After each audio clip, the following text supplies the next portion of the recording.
आज का प्रातः क्लास है 14 जून 1968।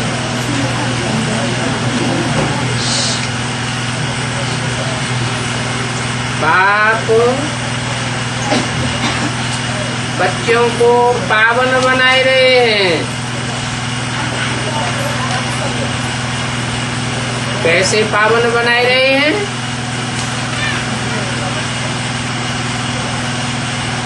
बाप तो निराकार है,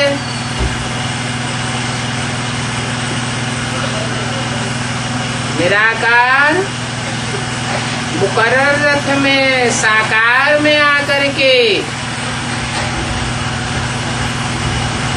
साकार इंद्रियों के संग के रंग से पावन बनाते हैं।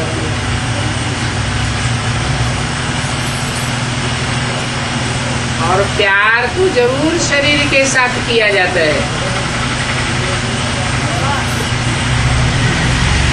तो जरूर बाप प्यार से बच्चों को पावन बनाए रहे हैं। प्यार जरूर चाहिए। भला आपस में भाइयों भाइयों का प्यार तो ठीक है, आत्मा आत्मा भाई भाई, क्योंकि एक बाप के बच्चे सभी भाई भाई हैं। परंतु पावन बनाने वाले भाई नहीं हो सकते। पावन बनाने वाला एक ही बाप है। इसलिए एक बाप में सभी बच्चों का लव चला जाता है। अभी बाप कहते हैं, हे बच्चों माम एकम याद करो।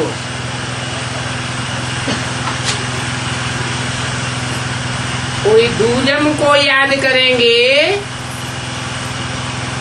तो बैटरी डिस्चार्ज होती रहेगी।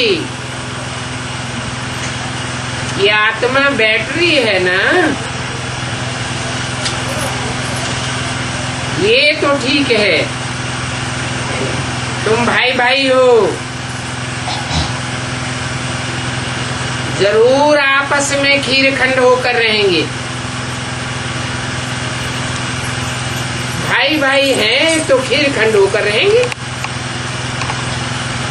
क्योंकि एक बाप के बच्चे हो। तुम्हारी आत्मा में इतना प्यार है, जबकि देवताई पद प्राप्त करते हो तो आपस में भी तुम्हारा बहुत प्यार चाहिए। हम भाई भाई बनते हैं, बाप से वर्षा लेते हैं। कौन सा वर्षा लेते हैं? सुख और शांति का। बाप सुख का सागर है और शांति का सागर है।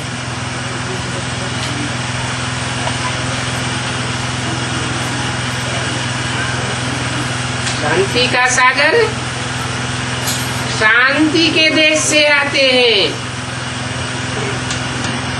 शांति धाम से आते हैं। तो जरूर शांति का सागर भी है और साकार में आते हैं। सुख और दुख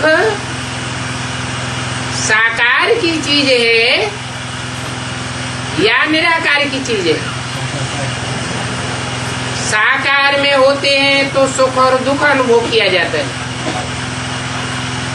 तो निराकार बाप शांति का सागर, शांति देश का रहने वाला, सुख के सागर बाप में आता है, जरूर साकार है। सुखधाम का वासी है। तो बच्चे सुख के सागर, शांति के सागर से वर्षा लेते हैं और बाप आकर के सिखलाते हैं कि वर्षा कैसे लेना है। जो समझने वाले होते हैं वो तो समझते हैं ये स्कूल है, नर से नारायण बनने का स्कूल है। नर माने मनुष्य, मनुष्य उनको कहा जाता है जिनका मन चलायमान होता है। मनुष्य सदा काल अमन नहीं रह सकता। बाप आते हैं तो ऐसा रास्ता बताते हैं जो मनुष्य मात्र सुखी हो जाते हैं। और सुख भी नंबरवार पुरुषार्थ अनुसार मिलता है। एक जैसे सुखी सभी नहीं हो सकते। ये बड़ी यूनिवर्सिटी है।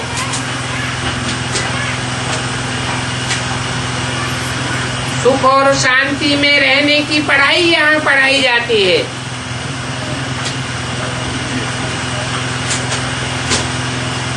बाप संग का रंग लगाने के लिए सभी को दृष्टि देते हैं। जैसी दृष्टि वैसी सृष्टि बन जाती है। दृष्टि देते हैं अथवा बच्चों को याद करते हैं।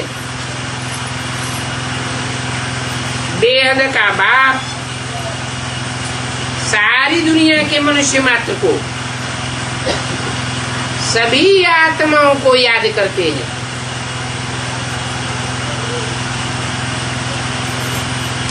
तो दोनों बेहद के बाप इकट्ठे हैं। आत्माओं का बाप भी है तो मनुष्य सृष्टि का भी बाप है। आत्माओं को भी याद करते हैं तो सब मनुष्यों को दृष्टि देते हैं, याद करते हैं। और बाप की ही सारी दुनिया है। इसलिए कहते हैं नई दुनिया मेरी है तो पुरानी दुनिया मेरी नहीं है क्या?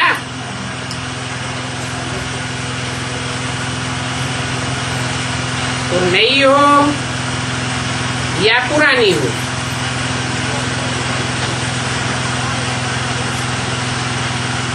बेहद का बाप तो एक ही है,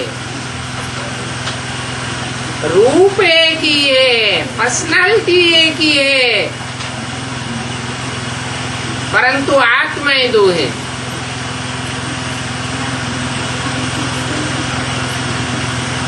नई दुनिया बाप की है तो पुरानी दुनिया बाप की नहीं है क्या?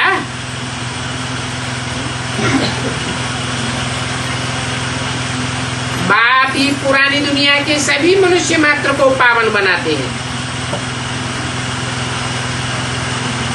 तो पुरानी दुनिया भी मेरी ही है। सारी दुनिया का मालिक मैं ही हूँ।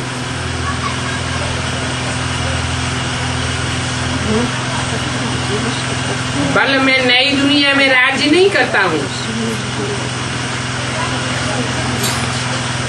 परंतु है तो मेरी ना। मेरे बच्चे मेरे इस बड़े घर में बहुत सुखी रहते हैं।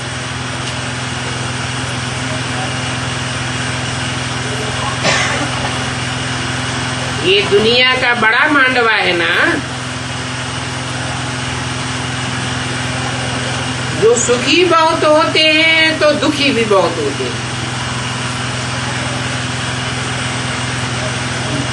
इस दुनिया में है ही सुख दुख का खेल। ये सारी बेहद की दुनिया जैसे हमारा घर है, बड़ा मांडवा है ना। बाप जानते हैं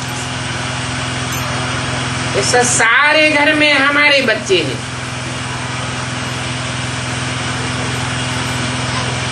सारी दुनिया को देखते हैं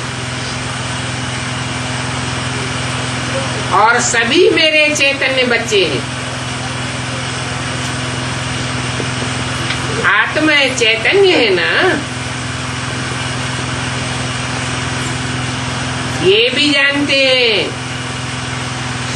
इस समय सारी दुनिया के बच्चे दुखी हैं। दुखी हैं इसलिए पुकारते रहते हैं, बाबा हमको छी दुखी दुनिया से शांति की दुनिया में, सुख की दुनिया में ले चलो। गाया भी जाता है शांति देवा।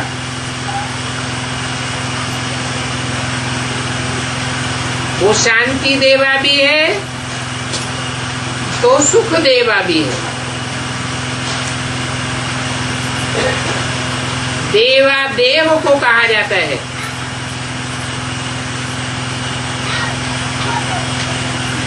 और जो देवात्माएं बनती नहीं है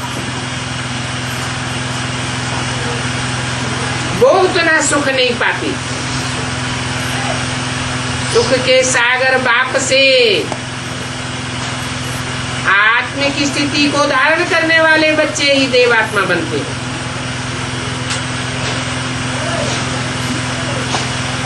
बच्चे बाप को पुकारते हैं, देवताओं को पुकारते हैं, परंतु कोई भी देव आत्मा शांति तो दे नहीं सकती सिवाय बाप के।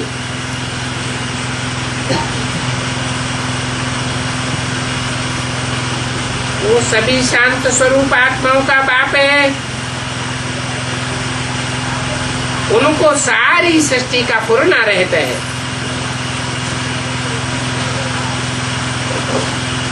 ये बेहद का घर है। बाप जानते हैं इस बेहद के घर में इस समय सभी दुखी हैं। तो दुखियों को सुख देने के लिए आता है, परंतु पहले बच्चों को शांति धाम में ले जाता है। दुखी आत्मा पहले दुख से निजात पाना चाहती है। दुख से छुटकारा होना माना शांति पाना। शांति के बाद फिर ऊंची स्टेज है सुख। तो शांति देवा भी गाया हुआ है और सुख देवा भी गाया हुआ है। मनुष्य दो ही चीजें मांगते हैं, हमें शांति दो, हमें सुख दो। अभी तुम जानते हो हम बेहद के बाप से सुख का वर्षा ले रहे हैं। बाप आकर के हमको सुख भी देते हैं और शांति भी देते हैं। फिर दुखी और अशांत कौन बनाता है?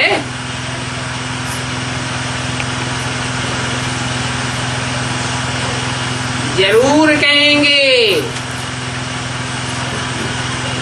बच्चे जब अपने आत्मिक स्वरूप को भूल जाते हैं, स्व के रूप को भूल जाते हैं, तब स्वर्ग से नीचे नरक में आ जाते हैं। क्यों? कि जो सदैव स्वचिंतन में रहने वाला बाप है, आत्मिक स्थिति में रहने वाला बाप है, उसकी पढ़ाई को भूल जाते हैं। उसकी पहली पढ़ाई का पाठ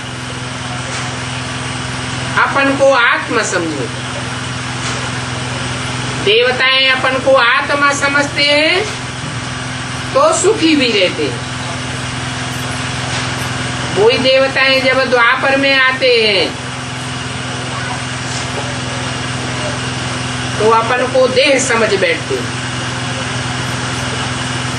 आत्मिक स्थिति कम होती जाती है, देह भान बढ़ता जाता है, तो द्वैतवाद की दुनिया पैदा हो जाती है।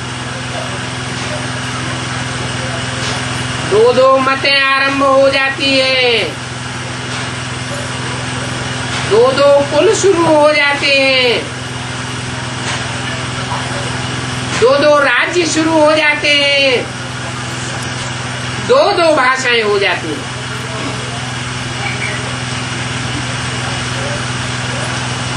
तो द्वैतवादी है माया रावण, और अब द्वैत बनाने वाला है बाप। बाप के सिवाय और कोई भी सुख शांति देने वाला नहीं। तो जरूर दुखी बच्चों के ऊपर बाप को ही तरस पड़ेगा। वो बेहद का बाप है।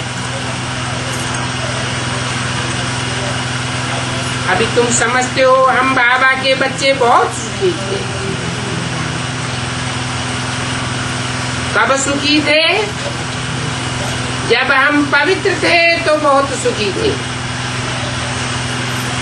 अपवित्र बने तो दुख आया। पवित्रता में सुख शांति समाई हुई है। अपवित्र बनने से तुम दुखी हो जाते हो। काम चिच्छा पर बैठने से काले बन जाते हो। अभी मूल बात है बाप को याद करने की। भले कोई कितना भी अपवित्र बन पड़ा हो, कितना ही पतित हो, परंतु बाप की गारंटी है अगर मेरे को याद करेंगे, कोई दूजम को याद नहीं करेंगे तो मैं पवित्र जरूर बनाऊंगा। एक बाप की याद करने मात्र से ही आत्मा पवित्र बनती जाती है।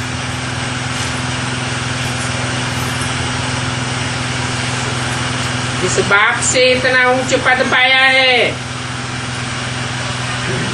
उस बाप को तुम भूल जाते हो। गाते भी है, तुम मात पिता हम बालक तेरे, तुम्हारी कृपा से सुख घनेरे। तो बाप आकर क्या कृपा करते हैं? बाप आकर के पढ़ाई की कृपा करते हैं। ऐसी पढ़ाई पढ़ाते हैं जो तुम नर से नारायण जैसे बन जाते हो।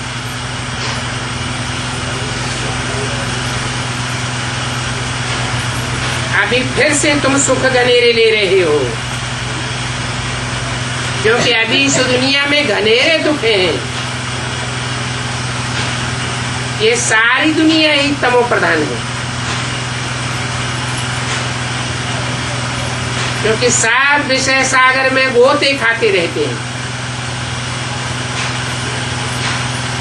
और गोते खाने वालों को समझ कुछ भी नहीं है। अभी तुमको समझ मिल रही है, समझते हो, ये दुनिया तो रौरव नरक है।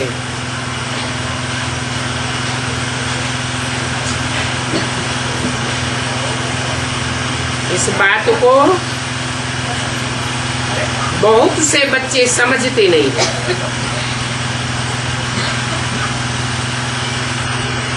तो बाप बच्चों से पूछते हैं, अभी तुम नरकवासी हो या स्वर्गवासी हो?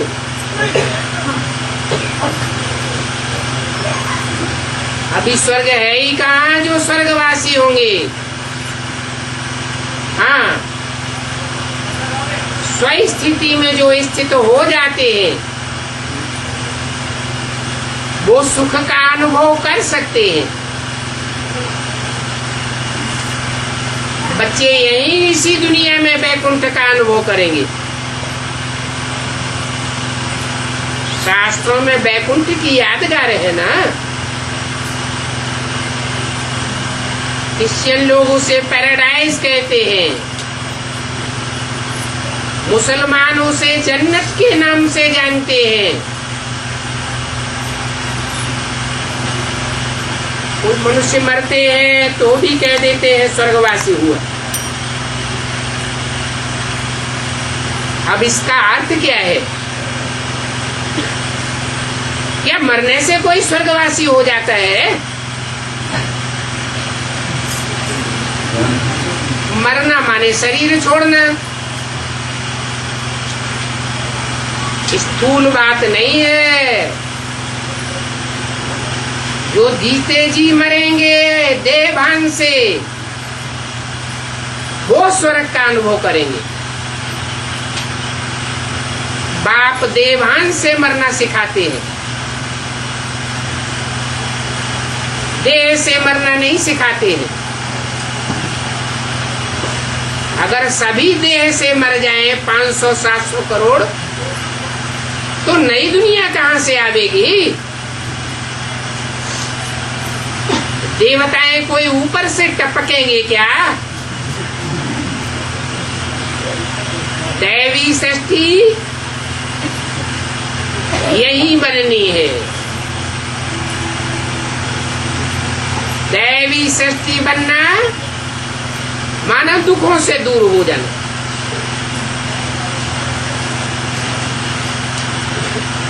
वो तो सिर्फ कहते हैं स्वर्गवासी हुआ। अगर स्वर्गवासी हुआ तो फिर उनका आवाहन करके नरक की चीजें क्यों खिलाते हो? इससे साबित होता है कि कोई भी आत्मा स्वर्गवासी नहीं होती। इस दुनिया में स्वर्ग है ही नहीं, तो स्वर्गवासी होने का सवाल ही नहीं। अभी तुम सब दुखों से दूर होते हो। देह समझने से दुखों का भंडार आता है, आत्मा समझने से सुखी हो जाते हो।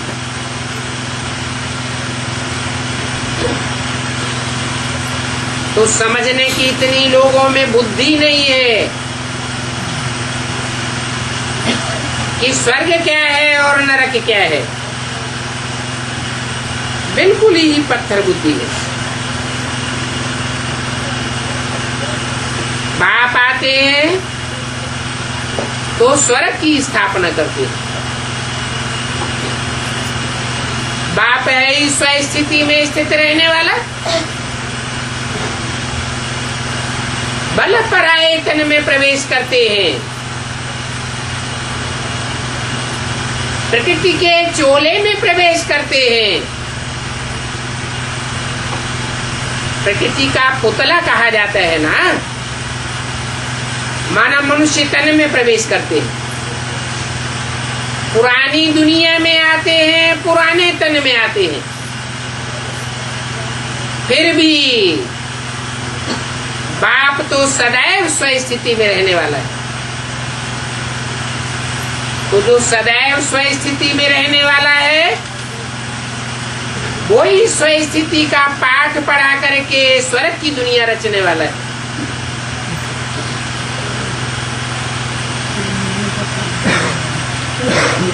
इसके लिए तुम बच्चों को राजयोग सिखाते हैं। ये राजयोग बाप के सिवाय और कोई सिखा ही नहीं सकता। मनुष्य को राजयोग नहीं सिखा सकता। तुम समझते हो? ये राजयोग सीखने वाले भारतवासी कितने ऊंचे थे। इतने तो ऊंचे थे कि उनकी शास्त्रों में कोई भी ग्लानि नहीं है। हर एक मनुष्य मात्र की ग्लानि है, हर एक देवता की भी ग्लानि है। परंतु जिन्होंने 100% राजयोग में नंबर प्राप्त किए, उन्हें नारायण की कोई ग्लानि नहीं।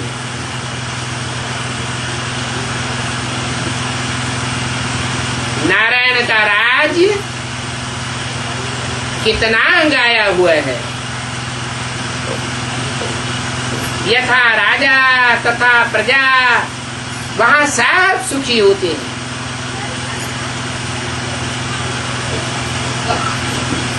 अभी तुम समझते हो, जो भारतवासी इतने ऊंचे थे, वो अभी कितने जट बन गए। नारकीय मनुष्यों के संग के रंग में आते आते नारकीय बन गए।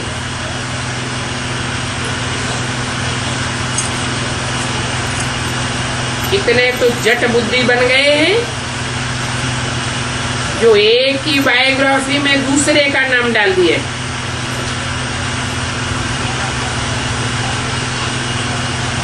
बाप की बायोग्राफी में बच्चे कृष्ण का नाम डाल दिया है। कितनी बड़ी बेवकूफी है।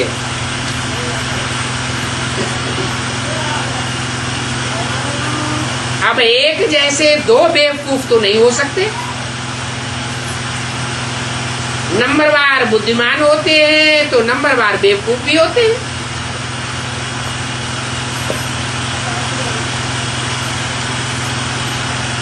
अव्वल नंबर बेवकूफ था व्यास, जिसको भगवान कह दिया है। और भगवान के पाठ की भी ड्रामा में नूंद है, क्योंकि भूलें जरूर होनी चाहिए, तब तो भक्ति मार्ग बने। भक्ति मार्ग है ही नीचे गिरने का मार्ग। अभी बाप कहते हैं, मीठे बच्चे मैं तुमको ये नालिश सुनाता हूं।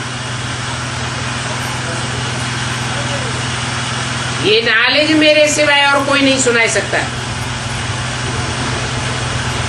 क्योंकि मेरे में ही ये नॉलेज है और कोई भी मनुष्य मात्र में ये नॉलेज नहीं है। मैं ही ज्ञान का सागर हूं। कोई कहते हैं ये तो शास्त्रों की अथॉरिटी है, इसने बहुत शास्त्र पढ़े हैं। अभी बाप कहते हैं ये भी आत्मा है ना। परमपिता परमात्मा तो नहीं है।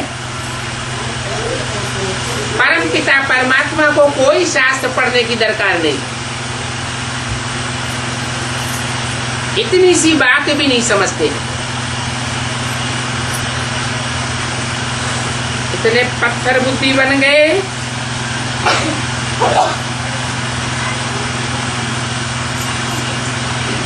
जो कोई भी बात बुद्धि में बैठती नहीं है। और सभी धर्म के मनुष्य पत्थर बुद्धि बन गए। कोई को कुछ भी मालूम नहीं। कोई को बाप का पता ही नहीं है। भले कोई भी हो, हिंदू हो, मुसलमान हो, क्रिश्चियन हो, उनका धर्म पिता ही क्यों न हो,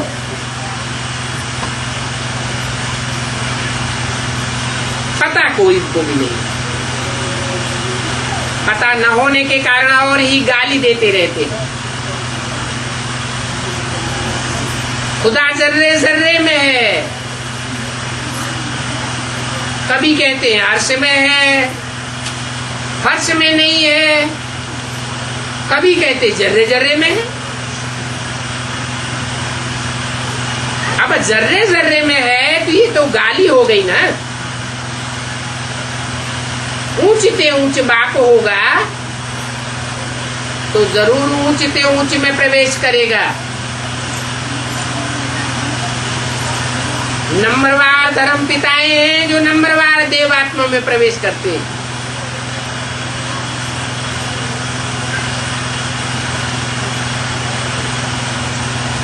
सबसे जास्ती गाली तो यह देते हैं।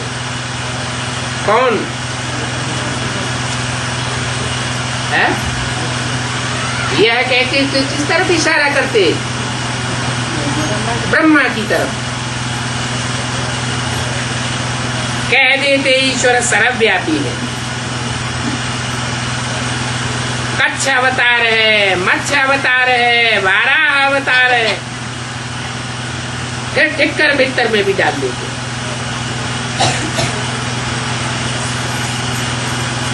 यह तो क्या सभी विधर्मी बन गए हैं, अधर्मी बन गए हैं।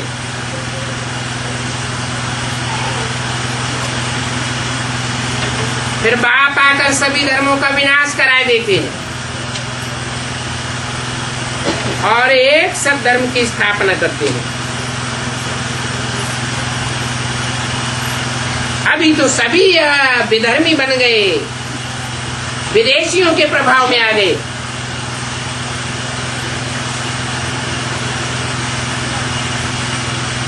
हर एक धर्म भी पहले सतो प्रधान होता है, बाद में तमो प्रधान बनता है। अभी सभी धर्म धर्म के नाम पर अधर्मी बन गए। मेरी कितनी ग्लानि करते हैं। बाप जो इस दुनिया में एक व्यापी होकर के आता है उसको सर्वव्यापी समझ बैठते हैं। इतना ऊंचा बाप जो विश्व का मालिक बनाने वाला है, उनके लिए कहते हैं ठिक्कर भीतर सब में है। अब ठिक्कर जैसी बुद्धियों में मैं क्यों आऊंगा? व्यास भगवान ने क्या क्या बैठ लिखा है। मनुष्यों को तो कुछ भी पता नहीं है कि व्यास भगवान ने ग्लानि की है। बिल्कुल ही आर्फन पन पड़े। और जो आर्फन होते हैं उनकी निशानी भी होती है। क्या होती है निशानी? जो आर्फन होते हैं वो आपस में ही लड़ते झगड़ते रहते। बाप तो बेहद की बातें समझाते हैं।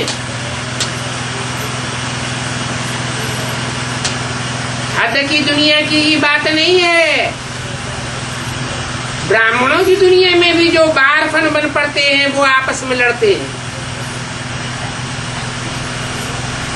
तुम भी निर्धन के बनने के कारण आपस में लड़ते झगड़ते रहते हो।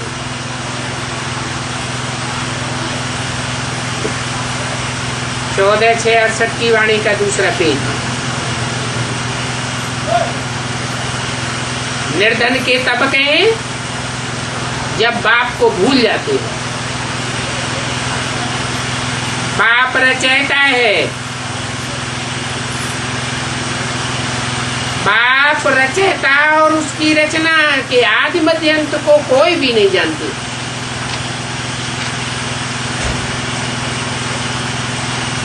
एक बाप ही है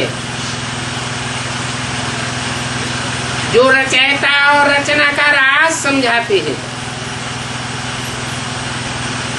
रचना के आदि मध्य अंत को समझाते हैं। और तो कोई ये बातें बता ही नहीं सकता। भगवान बाप का परिचय कोई दे ही नहीं सकता, क्योंकि बाप अपना परिचय आकर के खुद देते हैं।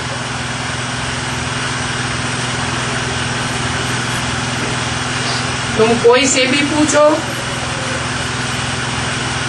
जिसको ईश्वर भगवान रचयिता कहते हो,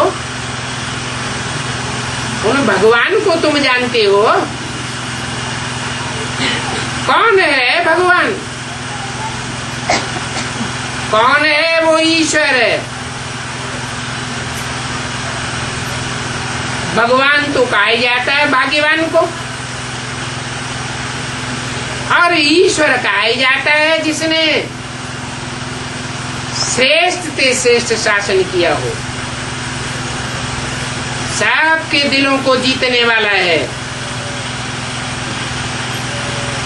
कोई दंड विधान से शासन नहीं करता है, प्यार से सबके दिलों को जीत करके शासन करने वाला है। वो है ही प्यार का सागर। इतने वेद शास्त्र आदि पढ़े हो, उनको तुम जानते नहीं हो। ठिक्कर भिक्कर कुत्ते बिल्ले में ईश्वर है, यही बात तुमने जानी है क्या? तो मतलब क्या हुआ कि बाप जिस मुकर्रर रथ में आता है वो कोई ठिक्कर बुद्धि नहीं होता कि पांव की एक ठोकर लगे और मिट्टी की ढेले की तरह टूट जाए, ज्ञान में से अनिश्चय बुद्धि बन जाए। न भिक्तर बुद्धि में आता है। रीत दीवाल को कहा जाता है। ज्ञान मार्ग में जो दीवाल बन करके खड़े हो जाते हैं, न बाप की पहचान लेना चाहते हैं, न दूसरों को लेने देना चाहते, उनको भिक्तर बुद्धि कहा जाता है।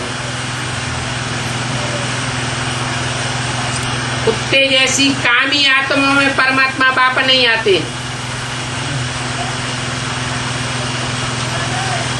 बिल्लों जैसी लड़ाई लड़ने वालों में भी नहीं आते हैं। लड़ाई लड़ने वाले तो हैं ही यारपन के, जिनका कोई धनी धोरी नहीं होता। मैं तो उसमें आता हूं जो अटल निश्चय बुद्धि होकर के पाठ बजाता है।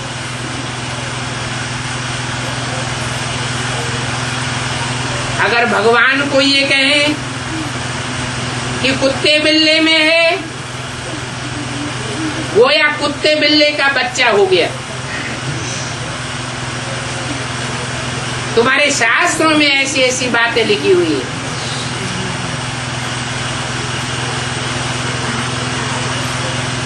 कहते रहते हो कच्छ अवतार, मच्छ अवतार, 12 अवतार।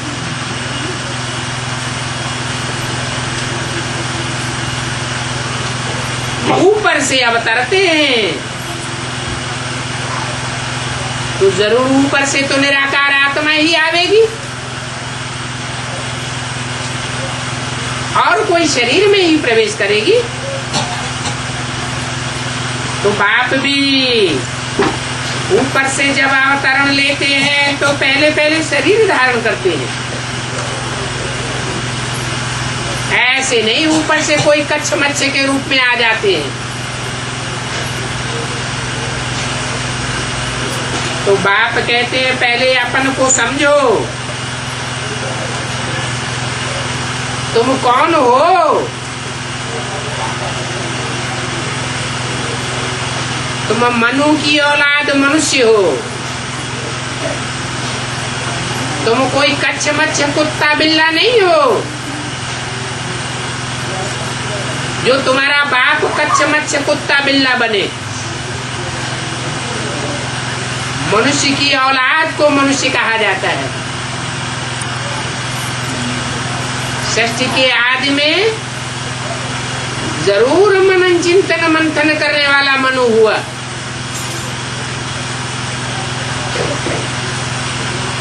और उसको मनन चिंतन मंथन करने वाला बनाने वाला है बाप।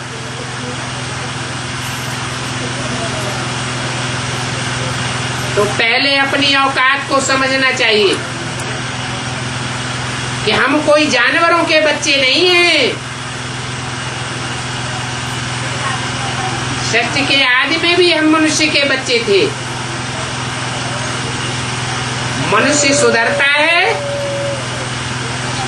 तो नर से नारायण बन जाता है।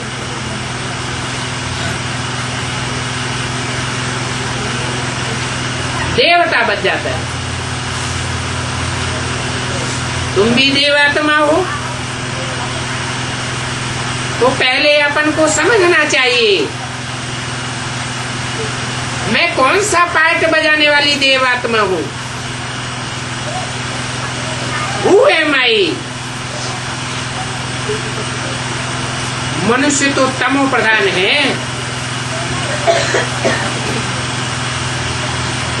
मनुष्य का वाइब्रेशन जब बिगड़ता है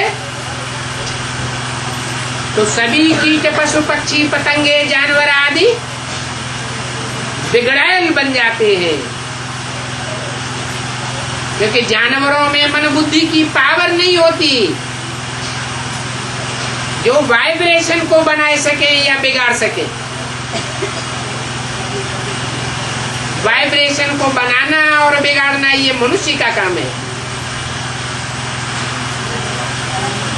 और मनुष्यों ने तो वाइब्रेशन को बिगाड़ा ही है।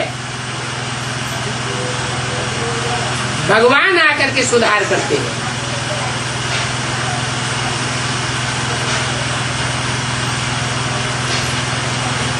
जैसा मनुष्य होता है वैसा उसका फर्नीचर भी होता है।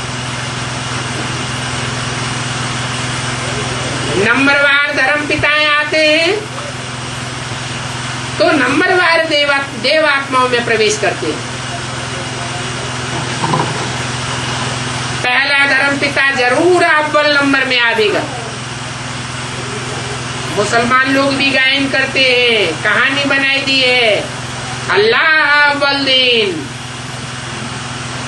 अल्लाह आते हैं तो अव्वल नंबर दीन अर्थात धर्म की स्थापना करते हैं। जरूर अव्वल नंबर में प्रवेश करेगा, जिसको अलफ कहा जाता है।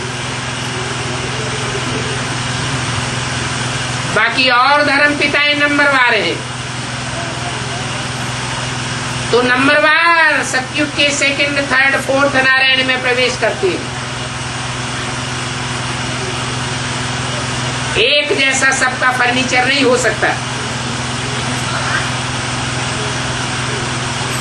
जो साहूकार लोग होते हैं उनकी सवारी भी बहुत अच्छी होती है, फर्नीचर भी अच्छा होता है, और तुम बच्चे तो बहुत सुखी विश्व के मालिक बनते हो। तो तुम्हारे पास भी हर चीज सुखदायी ही होनी चाहिए। वहां नई दुनिया में तुम्हारे पास कोई भी दुखदायी चीज नहीं होगी। ये दुनिया तो है ही गंदी दुनिया, नरक।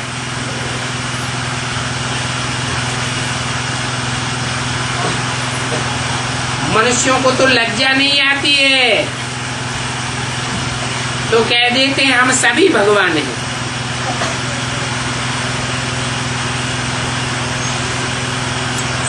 अब भगवान से जास्ती तो भाग्यवान कोई हो नहीं सकता।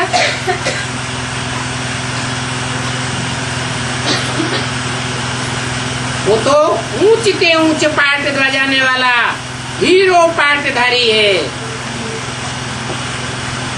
और वो एक ही है। भगवान कोई दो पर्सनालिटी नहीं है, एक ही व्यक्तित्व है। और वो एक ही पतित पावन है। बाकी गंगा आदि नदियों को पतित पावन ही समझ लेते हैं।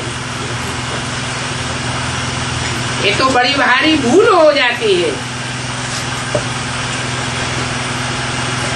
एक बाप ही स्वर्ग स्थापन करते हैं, क्योंकि वो ही सदैव स्वस्थिति में स्थित होने वाला है,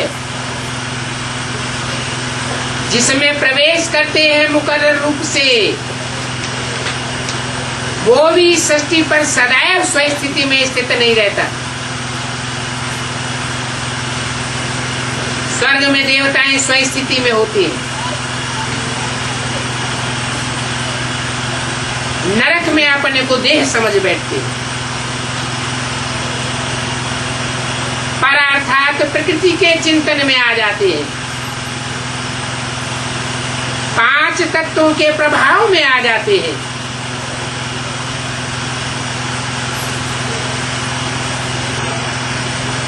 अब देवताओं की तो महिमा सभी गाते हैं,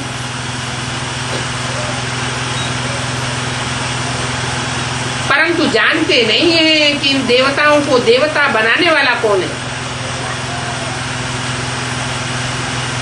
देवताओं के लिए महिमा गाते हैं, सर्वगुण संपन्न, 16 कला संपूर्ण, संपूर्ण अहिंसक, मर्यादा पुरुषोत्तम। मंदिरों में जाते हैं तो देवताओं की महिमा करते हैं और अपनी निंदा करते हैं, क्योंकि सभी अपवित्र हैं, भ्रष्टाचारी हैं। कोई भी सन्यासी हो, शंकराचार्य हो, विद्वान पंडिताचार्य हो, भ्रष्टाचार से तो सभी पैदा होते हैं। भ्रष्ट इंद्रियों का भ्रष्ट आचरण किए बगैर इस दुनिया में तो कोई की भी पैदाइश नहीं होती। सारे ही घूमूत की औलाद हैं। एक श्रेष्ठ ते श्रेष्ठ भगवान बाप ही है, जो इस सृष्टि पर आता है तो श्रेष्ठ ब्राह्मणों की रचना करता है। ये मुखवंशावली ब्राह्मण है। मुख और मुख में होने वाली सभी इंद्रियां श्रेष्ठ इंद्रियां गाई जाती हैं। तो तुम ब्राह्मण श्रेष्ठ वृत्ति की औलाद हो, श्रेष्ठ आचार्य हो। वे ब्राह्मणों में भी नंबरवार होते हैं। 9 पुरियों के ब्राह्मण गाए हुए हैं, तो 9 पुरियों में जो ऊंचे ऊंचे ब्राह्मण हैं, उनके द्वारा नई सृष्टि का आरंभ होता है, जो 100% श्रेष्ठाचारी बनते हैं। अभी तो कहा जाता है भ्रष्टाचारी दुनिया, नरकवासियों की दुनिया। श्रेष्ठाचारी और स्वर्गवासी तो ये लक्ष्मी नारायण है, जिन्हें लक्ष्मी नारायण की सभी पूजा करते हैं, सभी महिमा गाते हैं, कोई भी ग्लानि नहीं करता। सन्यासी भी कहते हैं ओम नमो नारायण, अर्थात नारायण को नमन करते हैं।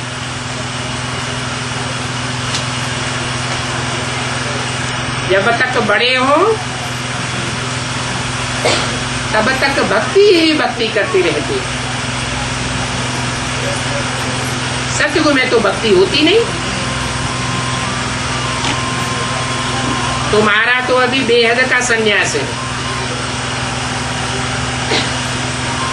बेहद का बाप आकर के बेहद का संन्यास तुमको कराते हैं। तुम बुद्धियोग से संन्यास करते हो,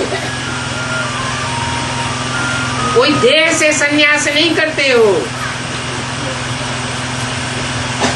कर्म इंद्रियों से कर्म भी करते हो, परंतु बुद्धियोग तुम्हारा ऊपर लटका रहता है।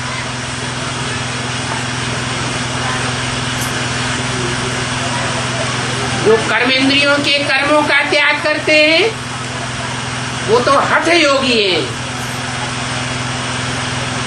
उनका हद का संन्यास है,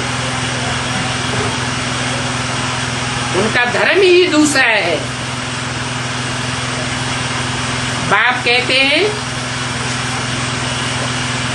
अभी इस दुनिया में तुम अपने धर्म को भूल करके कौन कौन से धर्मों में घुस पड़े हो,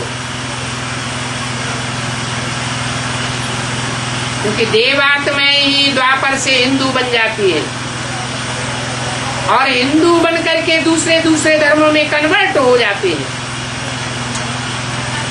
जो दूसरे धर्म की आत्माएं हैं वो कभी भी कन्वर्शन स्वीकार नहीं करती। तुमको सबसे जास्ती संग का रंग लगता है, इतना संग का रंग लगता है कि अपने भारत देश का नाम ही हिंदुस्तान रख देते हो। जो देवस्थान था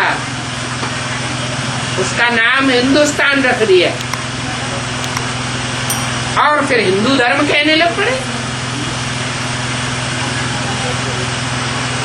वास्तव में देश के नाम पर कोई धर्म नहीं होता कि अमेरिकन धर्म हो जाए, ब्रिटानिया धर्म हो जाए, ऑस्ट्रेलियन धर्म हो जाए। नहीं, धर्म पिता के नाम पर धर्म का नाम चलता है और तुम्हारा धर्म सनत कुमार के नाम पर चलता है। ब्रह्मा के पहले पहले मानसी पुत्र हुए, उन 4 पुत्रों में सबसे बड़े ज्ञानी तो योगी सनत कुमार हुए। सनत कुमार कहो, योगीश्वर कहो, योगियों का ईश्वर वो तो शंकर ही गाया हुआ है। नाम बहुत दे दिए हैं परंतु काम करने वाला तो एक ही है।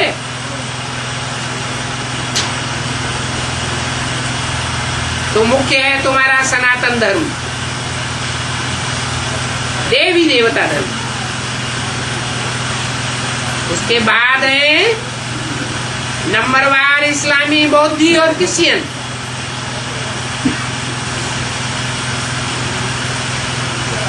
ब्रह्मा के भी बीज रूप स्टेज को प्राप्त करने वाले 4 पुत्र हुए, सनक, सनातन, सनंदन, सनत कुमार। ज्ञान के आधार पर छोटे बड़े कहे गए। उनका नाम रामायण में रख दिया है, राम लक्ष्मण भरत शत्रुघ्न।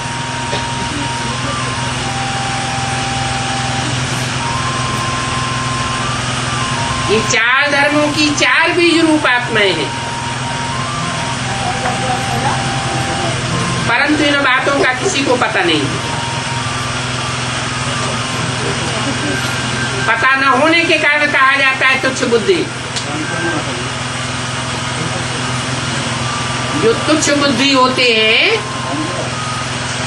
वो स्वच्छ बुद्धि बनाने वाले बाप को जानते ही नहीं। बाप आकर कैसे स्वच्छ बुद्धि बनाते हैं। एक बाप ही है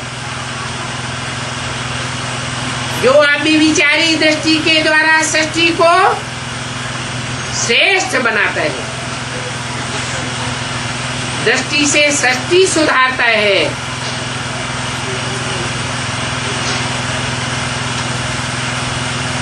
दृष्टि सुधरती है तो मनुष्यों की वृत्ति भी सुधर जाती है।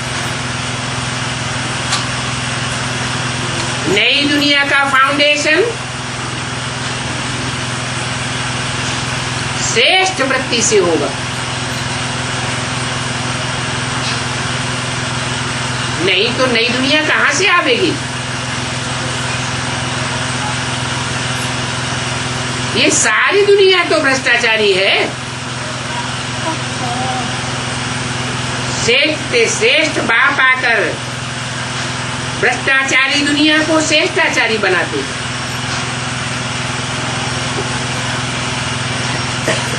स्वच्छ बुद्धि बाप को कोई भी नहीं जानते। वो बुद्धिमानों की बुद्धि है। जब आते हैं तो सबकी बुद्धि को स्वच्छ बनाते हैं। संग के रंग से ही स्वच्छ बनते हैं, संग के रंग से ही भ्रष्ट बनते हैं। द्वैतवादी युग से संग का रंग लगा देवताओं को तो भ्रष्ट बुद्धि बन गए। अभी श्रेष्ठ से श्रेष्ठ बाप आकर के श्रेष्ठ बुद्धि बनाते, पारस बुद्धि बनाते। परंतु पारस बुद्धि जो देवताएं थे वो ही पत्थर बुद्धि बन जाते। इस संग के रंग की बलिहारी है। ये सारी दुनिया आइलैंड है। कहते हैं लंका में रावण का राज्य था। लंका सारी समुद्र से घिरी हुई थी, उसमें रावण राज्य था। अभी ये सारी दुनिया समंदर से घिरी हुई है, परंतु रावण को कोई ने नहीं देखा। अभी बाप आकर के रावण की भी पहचान देते हैं। माया रावण को तुम बच्चे जानते हो, और राम की भी पहचान देते हैं। राम के द्वारा राम राज्य की स्थापना होती है। नहीं तो राम राज्य का गायन क्यों है? शिव राज्य का गायन होना चाहिए।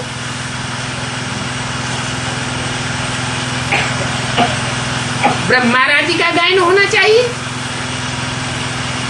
विष्णु राज्य भी तो नहीं गाया जाता, राम राज्य ही गाया हुआ है।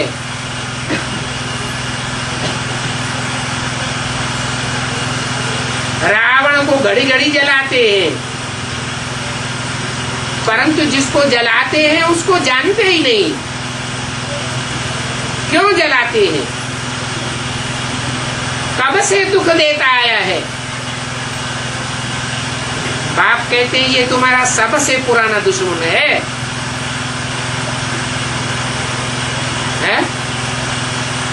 ये दुश्मनों की दुनिया शुरू कब से हुई? द्वापर से। द्वापर से कौन सी आत्मा ऐसी पहले पहले आती है जहां से रावण का राज्य शुरू हो जाता है?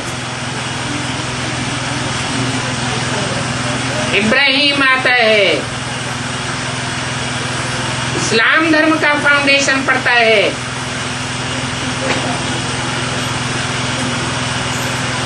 ये है ही कामी क्रोधियों की दुनिया। गीता में भी लिखा हुआ है, हे अर्जुन, ये काम और क्रोध तेरे महान शत्रु हैं, इनको तू जीत ले।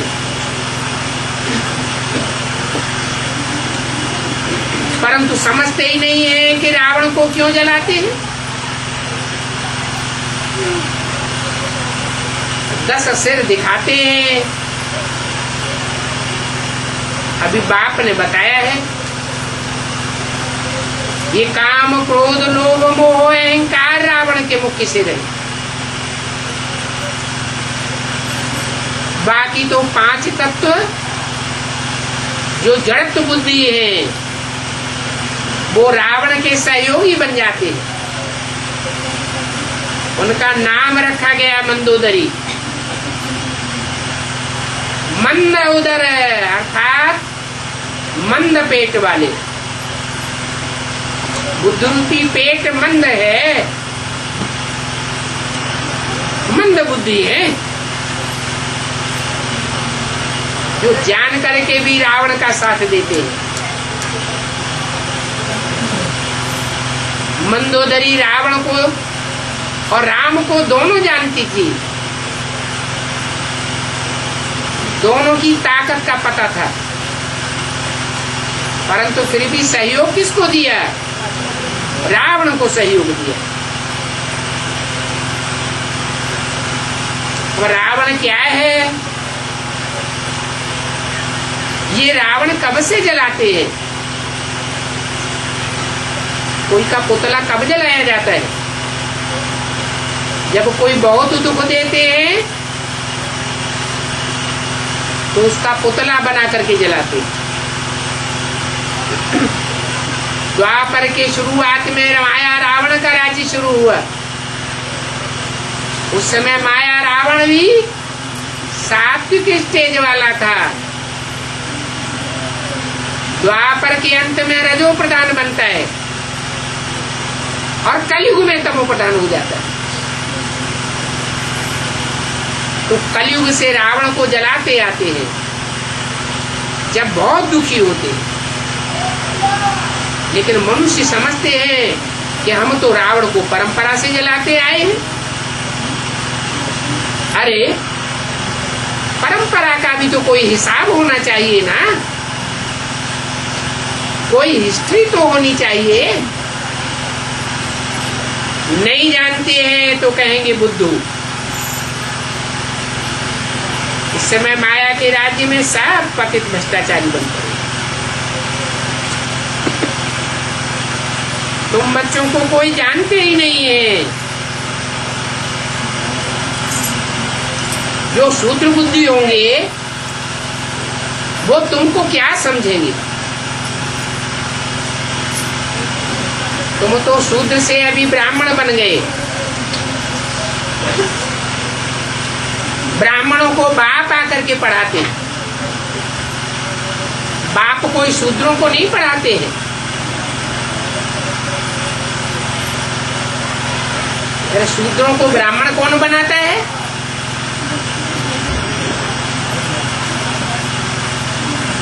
ब्रह्मा द्वारा शूद्रों को ब्राह्मण बनाया जाता है और ब्राह्मणों को फिर बाप आकर के पढ़ाते हैं। बाप का प्रत्यक्षता वर्ष कब मनाया गया? जरूर 76 में बाप ने प्रत्यक्ष होकर के ब्राह्मणों को पढ़ाई पढ़ाना शुरू किया।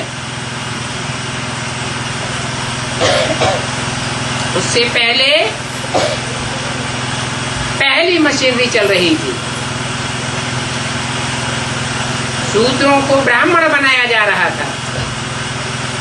अभी डबल मशीनरी चल रही है। तुम्हारी भी ये मिशनरी है।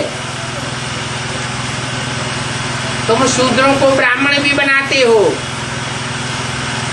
और फिर ब्राह्मणों को बाप से शिक्षा दिलवा करके देवता भी बनाते हो।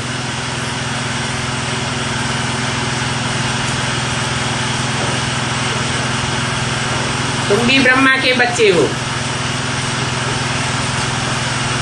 तुमसे कोई पूछे तुम किसके बच्चे हो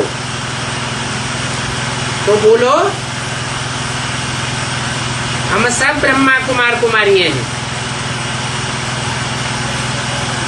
जरूर ब्रह्मा है तो बाप भी होगा।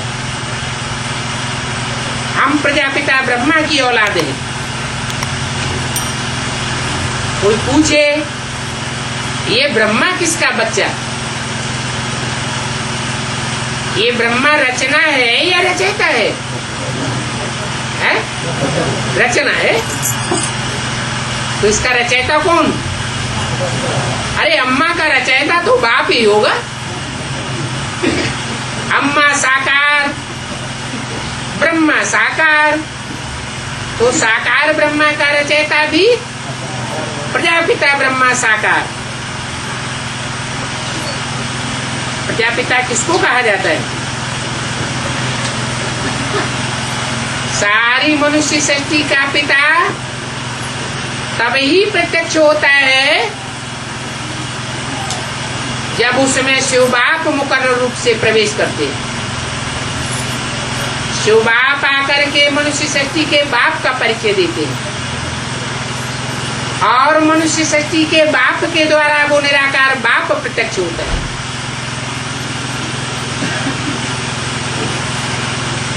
तो हम ब्रह्मा के बच्चे हैं और यज्ञ के आदि में जो प्रजापिता हुआ, जिसमें पहले पहले शिव बाप ने प्रवेश किया, उसके हम पोत्रे ठहरे। सभी आत्माएं परमपिता परमात्मा के बच्चे हैं। फिर परमपिता परमात्मा जब शरीर में आते हैं तो फिर उनके बच्चे बन जाते हैं। तो ये प्रजापिता ब्रह्मा है, नहीं तो इतनी प्रजा कैसे रचते हैं? इन बातों को तुम बच्चे जानते हो। ये एडाप्शन का काम चल रहा है। शिव बाबा ब्रह्मा के द्वारा एडाप्ट करते हैं। तो ये ब्रह्मा हमारा बाप भी हुआ और माता भी हुआ। ये टाइटलधारी बाप है। तो एडाप्ट करते हैं तो माँ बाप दोनों चाहिए। शिव बाबा के एडाप्टेड बच्चे ब्रह्मा द्वारा। ब्रह्मा का मेला भी लगता है पुष्कर में। वास्तव में अजमेर में जो मेला लगता है ब्रह्मा का, वो मेला मनाने के लिए हिंदू जाते हैं या मुसलमान जाते हैं? मुसलमानों का उर्स लगता है। ये यादगार कहाँ की है? अभी भी माउंट आबू में कौन से धर्म में कन्वर्ट होने वाली आत्माएं बैठी हुई हैं, जो कान में उंगली दे करके अल्लाह को याद करना चाहती है।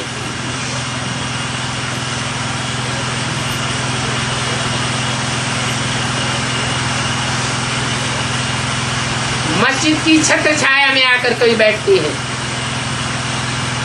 मस्जिद कहा ही जाता है खड़ी हुई दीवार को। जो ज्ञान के मार्ग में दीवार की तरह खड़ी हो गई,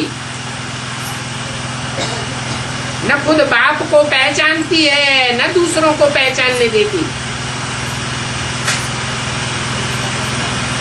ऐसे मुसलमानों का मेला यादगार के रूप में आज भी लग रहा है। वास्तव में अजमेर में तुम्हारा मेला नहीं लगता है। सच्चा मेला है ब्रह्मपुत्रा और सागर का मेला।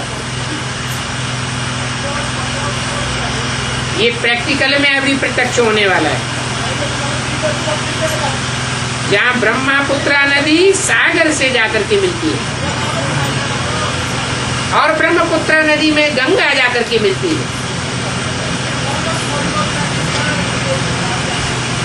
उस संगम पर मेला लगना चाहिए। वो एक ही मेला है जिसके लिए गायन है, और मेले बार बार, गंगा सागर एक बार। कब का गायन है? ये संगम युग का गायन है।